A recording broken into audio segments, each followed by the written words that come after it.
ओम शांति। आज 17 नवंबर 2024। आज अव्यक्त मुरली है जिसका रिवाइज डेट है 30 नवंबर 2002। आज का ईश्वरीय महावाक्य है, रिटर्न शब्द की स्मृति से समान बनो और रिटर्न जर्नी के स्मृति स्वरूप बनो। ओम शांति।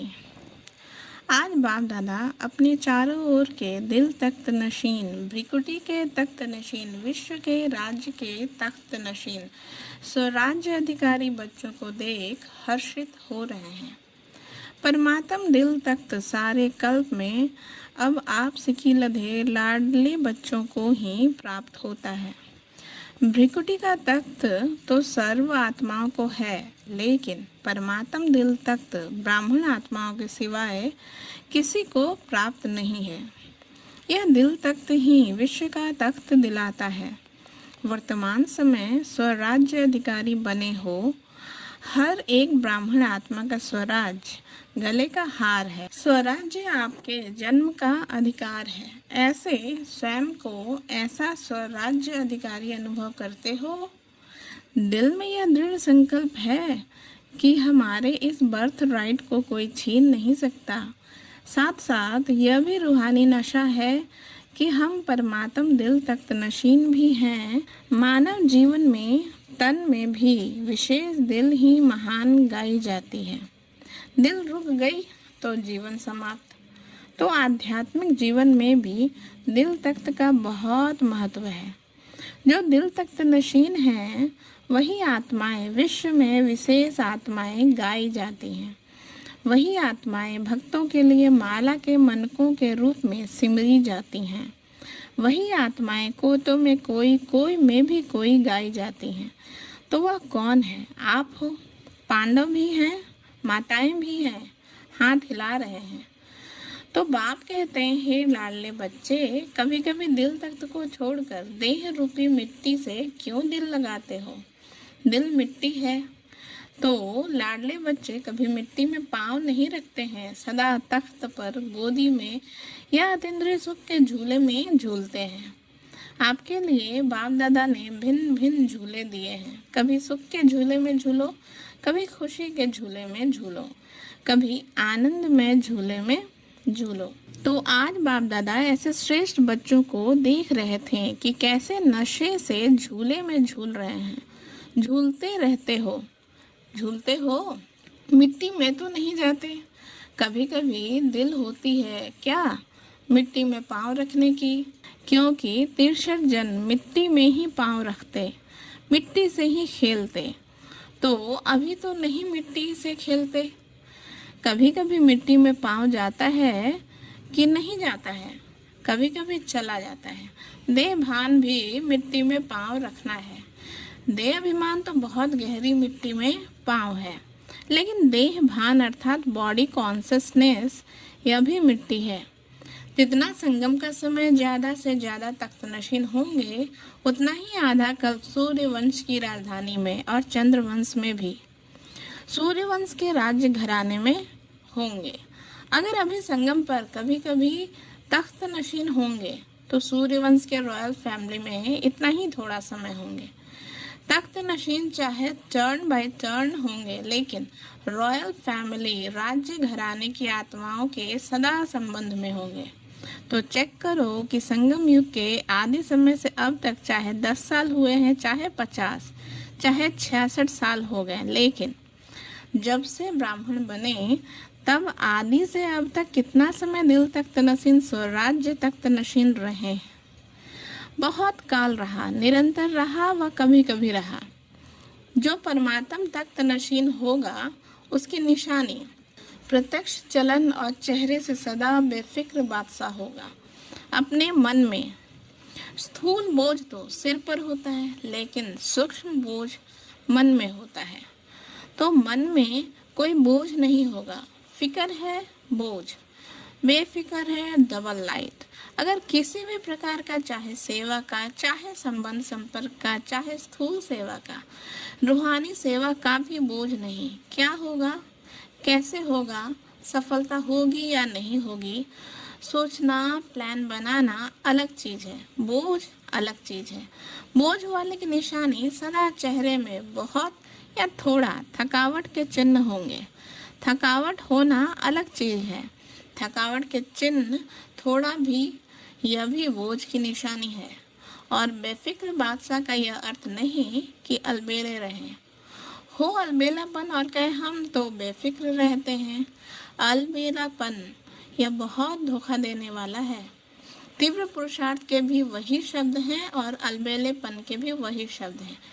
तीव्र पुरुषार्थी सदा दृढ़ निश्चय होने के कारण यही सोचता है, हर कार्य हिम्मत और बाप की मदद से सफल हुआ ही पड़ा है। और अलबेलेपन के भी यही शब्द हैं, हो जाएगा, हो जाएगा, हुआ ही पड़ा है। कोई कार्य रहा है क्या, हो जाएगा। तो शब्द एक है लेकिन रूप अलग अलग हैं। वर्तमान समय माया के विशेष दो रूप बच्चों का पेपर लेते हैं। एक व्यर्थ संकल्प, विकल्प नहीं, व्यर्थ संकल्प। दूसरा, मैं ही राइट हूँ, जो किया, जो कहा, जो सोचा, मैं कम नहीं, राइट हूँ। बाप दादा समय के प्रमाण अब यही सोचते हैं कि एक शब्द सदा स्मृति में रखो, बाप से हुई सर्व प्राप्तियों का, स्नेह का, सहयोग का रिटर्न करना है। रिटर्न करना अर्थात समान बनना। दूसरा, अब अपनी रिटर्न जर्नी, वापसी यात्रा है। एक ही शब्द रिटर्न सदा याद रहे, इसके लिए बहुत समय साधन है। हर संकल्प, बोल और कर्म को ब्रह्मा बाप से टैली यानी मिलान करो। बाप का संकल्प क्या रहा, बाप का बोल क्या रहा, बाप का कर्म क्या रहा, इसको ही कहा जाता है फॉलो फादर। फॉलो करना तो सहज होता है ना, नया सोचना, नया करना उसकी आवश्यकता है ही नहीं। जो बाप ने किया वह फॉलो फादर सहज है ना। टीचर्स हाथ उठाओ, फॉलो करना सहज है या मुश्किल है, सहज है ना, बस फॉलो फादर। पहले चेक करो, जैसे कहावत है, पहले सोचो फिर करो, पहले तोलो फिर बोलो। तो सभी टीचर्स इस वर्ष में, अभी इस वर्ष का लास्ट मंथ है, पुराना जाएगा, नया आएगा। नए आने के पहले क्या करना है उसकी तैयारी कर लो। यह संकल्प करो कि सिवाय बाप के कदम पर कदम रखने के और कोई भी कदम नहीं उठाएंगे, बस फुल स्टॉप। कदम पर कदम रखना तो इजी है ना। तो नए वर्ष के लिए अभी से संकल्प में प्लान बनाओ, जैसे ब्रह्मा बाप सदा निमित्त और निर्माण रहे, ऐसे निमित्त भाव और निर्माण भाव। सिर्फ निमित्त भाव नहीं, निमित्त भाव के साथ निर्माण भाव दोनों आवश्यक है, क्योंकि टीचर तो निमित्त है ना। तो संकल्प में भी, बोल में भी और किसी के भी संबंध में, संपर्क में, कर्म में, हर बोल में निर्माण। जो निर्माण है वही निमित्त भाव में है। जो निर्माण नहीं है उसमें थोड़ा बहुत सूक्ष्म महान रूप में अभिमान नहीं भी हो तो रोब होगा। ये रोब, यह भी अभिमान का अंश है। और बोल में सदा निर्मल भाषी, मधुर भाषी। जब संबंध संपर्क में आत्मिक रूप की स्मृति रहती है तो सदा निराकारी और निरहंकारी रहते हैं। ब्रह्मा बाप के लास्ट के तीनों शब्द याद रहते हैं, निराकारी, निरहंकारी, वही निर्विकारी। अच्छा, फॉलो फादर पक्का रहा ना। अगले वर्ष की मुख्य लक्ष्य स्वरूप की स्मृति है। यह तीन शब्द, निराकारी, निरअहंकारी, निर्विकारी। अंश भी नहीं हो, मोटा मोटा रूप तो ठीक हो गया है, लेकिन अंश भी नहीं हो, क्योंकि अंश ही धोखा देता है। फॉलो फादर का अर्थ ही है इन तीन शब्दों को सदा स्मृति में रखें, ठीक है। अच्छा, डबल फॉरेनर्स उठो, अच्छा ग्रुप आया है। बाप दादा तो डबल फॉरेनर्स की एक बात पर खुशी है, जानते हो कौन सी? देखो कितना दूर देश से आते हो, डायरेक्शन मिला कि इस टर्न में भी आना है तो पहुंच गए ना। कैसे भी पुरुषार्थ कर बड़ा ही ग्रुप पहुंच गया है। दादी का डायरेक्शन ठीक माना है ना। इसकी मुबारक हो। बाप दादा एक एक को देख रहा है, दृष्टि दे रहा है। ऐसा नहीं कि स्टेज पर ही दृष्टि मिलती है, दूर से और ही अच्छा दिखाई दे रहा है। डबल फॉरेनर्स हाँ जी का पाठ अच्छा पढ़े हुए हैं। बाप दादा को डबल फॉरेनर्स के ऊपर प्यार तो है ही, लेकिन नाज भी है, क्योंकि विश्व के कोने कोने में संदेश पहुंचाने के लिए डबल फॉरेनर्स ही निमित्त बने हैं। विदेश में अभी कोई विशेष स्थान रहा है, गांव गांव रहे हैं या विशेष स्थान रह गया है? गांव गांव कोने कोने के छोटे स्थान रह गए हैं या विशेष स्थान रह गया है? कौन सा स्थान रहा है? मिडिल ईस्ट के कुछ देश रहे हुए हैं। फिर भी देखो, यह भी ग्रुप जो आया है कितने देशों का ग्रुप है। फिर भी बाप दादा जानते हैं कि विश्व के अनेक भिन्न भिन्न देशों में आप आत्माएं निमित्त बने हो। बाप दादा हमेशा कहते ही हैं कि विश्व कल्याणकारी का टाइटल बाप का डबल विदेशियों ने ही प्रत्यक्ष किया है। अच्छा है, हर एक अपने अपने स्थान पर खुद अपने पुरुषार्थ में और सेवा में आगे बढ़ रहे हैं और सदा आगे बढ़ते रहेंगे। सफलता के सितारे हैं ही। बहुत अच्छा। कुमारों से मधुबन के कुमार भी हैं। देखो कुमारों की संख्या देखो कितनी है। आधा कल्प तो कुमारों का है। कुमार अभी साधारण कुमार नहीं है। कौन से कुमार हो? ब्रह्म कुमार तो हो ही, लेकिन ब्रह्मा कुमारों की विशेषता क्या है? कुमारों की विशेषता है कि सदा जहाँ भी अशांति होगी उसमें शांति फैलाने वाले शांति दूत हैं। न मन की अशांति न बाहर की अशांति। कुमारों का कार्य ही है मुश्किल काम करना। हार्ड वर्कर होते हैं ना, तो आज सबसे हार्ड में हार्ड वर्कर हैं। अशांति को मिटाए, शांति दूत बन शांति फैलाना, ऐसे कुमार हो। अशांति का नाम निशान नहीं रहे, न विश्व में न आपके संबंध संपर्क में। ऐसे शांति दूत हो जैसे आग बुझाने वाले, कहाँ भी आग होगी तो आग बुझाएंगे ना। तो शांति दूत का कार्य ही है अशांति को शांति में बदलना। तो शांति दूत हो ना। पक्का पक्का पक्का। बहुत अच्छा लग रहा है। बाप दादा इतने कुमारों को देख खुश होते हैं। पहले भी बाप दादा ने प्लान दिया था कि दिल्ली में ज़्यादा से ज़्यादा कुमार, जो गवर्नमेंट समझती है कुमार यानी युद्ध अर्थात झगड़ा करने वाले, डरती है कुमारों से। ऐसे डरने वाली गवर्नमेंट हर ब्रह्मा कुमार का शांति दूत के टाइटल से स्वागत करे। तब है कुमारों की कमाल। सारे विश्व में छा जाए कि ब्रह्मा कुमार शांति दूत हैं। हो सकता है ना? दिल्ली में करना है ना दादियाँ? करेंगे। एक ग्रुप में इतने कुमार हैं तो सभी ग्रुप में कितने होंगे? विश्व में कितने होंगे? लगभग 1 लाख। तो कुमार करो कमाल। गवर्नमेंट में जो कुमारों युवकों के प्रति उल्टा भरा हुआ है वह सुलटा कर दो। लेकिन मन में भी अशांति नहीं, साथियों में भी अशांति नहीं, और अपने स्थान पर भी अशांति नहीं, अपने घर में भी अशांति नहीं। बस कुमारों के चेहरे में बोर्ड लगाने की ज़रूरत नहीं, लेकिन मस्तक में ऑटोमेटिक लिखा हुआ अनुभव हो कि यह शांति दूत हैं। ठीक है ना? कुमारियों से कुमारियाँ भी बहुत हैं। इन सब कुमारियों का लक्ष्य क्या है? नौकरी करनी है या विश्व सेवा करनी है? ताज सिर पर रखना है या टोकरी रखनी है? क्या रखना है? देखो, सब कुमारियों को रहमदिल बनना है।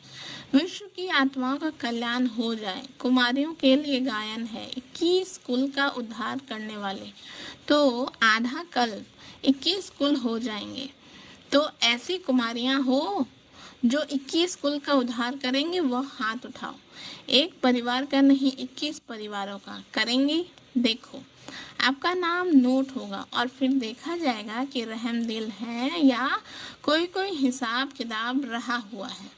अभी समय सूचना दे रहा है कि समय के पहले तैयार हो जाओ। समय को देखते रहेंगे तो समय बीत जाएगा। इसलिए लक्ष्य रखो कि हम सभी विश्व कल्याणी रहमदिल बाप के बच्चे रहमदिल हैं। ठीक है ना? रहमदिल हो ना, रहमदिल और बनो, थोड़ा और तीव्र गति से बनो। कुमारियों को तो बाप का बहुत सहज तख्त मिलता है। देखेंगे नए वर्ष में क्या कमाल करके दिखाती हो। अच्छा, मीडिया के 108 रत्न आए हैं। अच्छा है, मीडिया वाले कमाल करके दिखावे, जो सबके बुद्धि में आवे कि बाप से वर्षा लेना ही है, कोई वंचित नहीं रह जाए। मीडिया का काम ही है आवाज़ फैलाना, तो यह आवाज़ फैलाओ कि बाप से वर्षा ले लो, कोई वंचित नहीं रह जाए। अभी विदेश में भी मीडिया का प्रोग्राम चलता रहता है ना। अच्छा है, भिन्न भिन्न रूप से जो प्रोग्राम रखते हैं तो अच्छे इंटरेस्टेड होते हैं, अच्छा कर रहे हैं और करते रहेंगे, और सफलता तो है ही।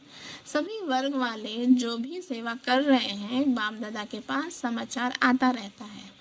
हर वर्ग की अपनी अपनी सेवा के साधन और सेवा की रूपरेखा है, लेकिन यह देखा कि वर्ग अलग अलग होने से हर वर्ग एक दो से रेस भी करते हैं। अच्छा है, रीस नहीं करना, रेस भले करो। हर वर्ग के रिजल्ट वर्ग की सेवा के बाद आईपी और वीआईपी संपर्क में काफ़ी आते हैं।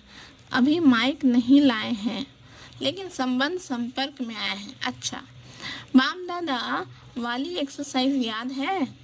अभी अभी निराकारी, अभी अभी फरिश्ता, यह है चलते चलते बाप और दादा के प्यार का रिटर्न। तो अभी अभी यह रूहानी एक्सरसाइज करो। सेकंड में निराकारी, सेकंड में फरिश्ता, बाप दादा ने ड्रिल कराई। अच्छा, चलते फिरते सारे दिन में यह एक्सरसाइज बाप की सहज याद दिलाएगी। चारों ओर के बच्चों की याद सभी तरफ से बाप दादा को पहुंची है। हर एक बच्चा समझता है हमारी याद देना, हमारी याद देना। कोई पत्र द्वारा भेजते, कोई कार्डों द्वारा, कोई मुख द्वारा, लेकिन बाप दादा चारों ओर के बच्चों को एक एक को नैनों में समाते हुए याद का रिस्पॉन्ड। बाप दादा देख रहे हैं कि इस समय कितना भी बजा है, लेकिन मेजॉरिटी सबके मन में मधुबन और मधुबन का बाप दादा है। अच्छा, चारों ओर के तीनों तख्त नशीन स्वराज्य अधिकारी बच्चों को सदा बाप दादा को रिटर्न बाप समान बनाने वाले बच्चों को सदा रिटर्न जर्नी के स्मृति स्वरूप बच्चों को सदा संकल्प वाणी और कर्म में फॉलो फादर करने वाले हर एक बच्चे को बाप दादा का बहुत बहुत बहुत याद, प्यार और नमस्ते। ऐसे तख्त नशीन स्वराज अधिकारी बनाने वाले बाप दादा को भी हम बच्चों का याद, प्यार, गुड मॉर्निंग, नमस्ते नमस्ते नमस्ते। थैंक यू बाबा, शुक्रिया बाबा। आज का वरदान है, सर्व आत्माओं में अपनी शुभ भावना का बीज डालने वाले मास्टर दाता भव। इसका विस्तार है, फल का इंतज़ार न कर आप अपनी शुभ भावना का बीज हर आत्मा में डालते चलो। समय पर सर्व आत्माओं को जगाना ही है। कोई अपोजिशन भी करता है तो भी आपको रहम की भावना नहीं छोड़नी है। यह अपोजिशन, इंसल्ट, गालियाँ खाद का काम करेंगी और अच्छा फल निकलेगा। जितना गाली देते हैं उतना गुण गाएंगे। इसलिए हर आत्मा को अपनी वृत्ति द्वारा, वाइब्रेशन द्वारा, वाणी द्वारा मास्टर दाता बन देते चलो। आज का स्लोगन है, सदा प्रेम, सुख, शांति और आनंद के सागर में समाये हुए बच्चे ही सच्चे तपस्वी हैं। आज की सूचना है, आज मास का तीसरा रविवार अंतर्राष्ट्रीय योग दिवस है। सभी ब्रह्मावत्स संगठित रूप में संध्या 6:30 से 7:30 तक विशेष वरदाता भाग्य विधाता बाप दादा के साथ कंबाइंड स्वरूप में स्थित हो अव्यक्त वतन से सर्व आत्माओं को सुख शांति का वरदान देने की सेवा करें। ओम शांति।